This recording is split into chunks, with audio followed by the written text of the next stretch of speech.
தருமபுரி மாவட்டம் பாப்பிரெட்டிப்பட்டி தொகுதி திமுக வேட்பாளர் பே. பழனியப்பன் வேளாண் சார்ந்த தொழிற்சாலைகளை அமைத்து இளைஞர்களுக்கு வேலைவாய்ப்பை உருவாக்கி தருவேன் என வாக்குறுதியளித்துள்ளார். திமுக வேட்பாளர் பே. பழனியப்பன் தென்கரைக்கோட்டை, வடகரை, கருத்தானூர் உள்ளிட்ட பகுதிகளில் தீவிர பிரச்சாரம் மேற்கொண்டார். அவருக்கு பெண்கள் ஆரத்தி எடுத்து உற்சாக வரவேற்பளித்தனர்.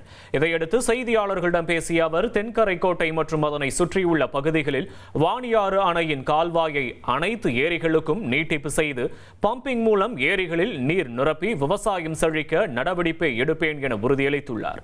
மேலும் தன்னை சட்டமன்ற உறுப்பினராக தேர்ந்தெடுத்தால் தொகுதியின் வளர்ச்சிக்காக தொடர்ந்து பாடுபடுவேன் எனவும் தெரிவித்தார்.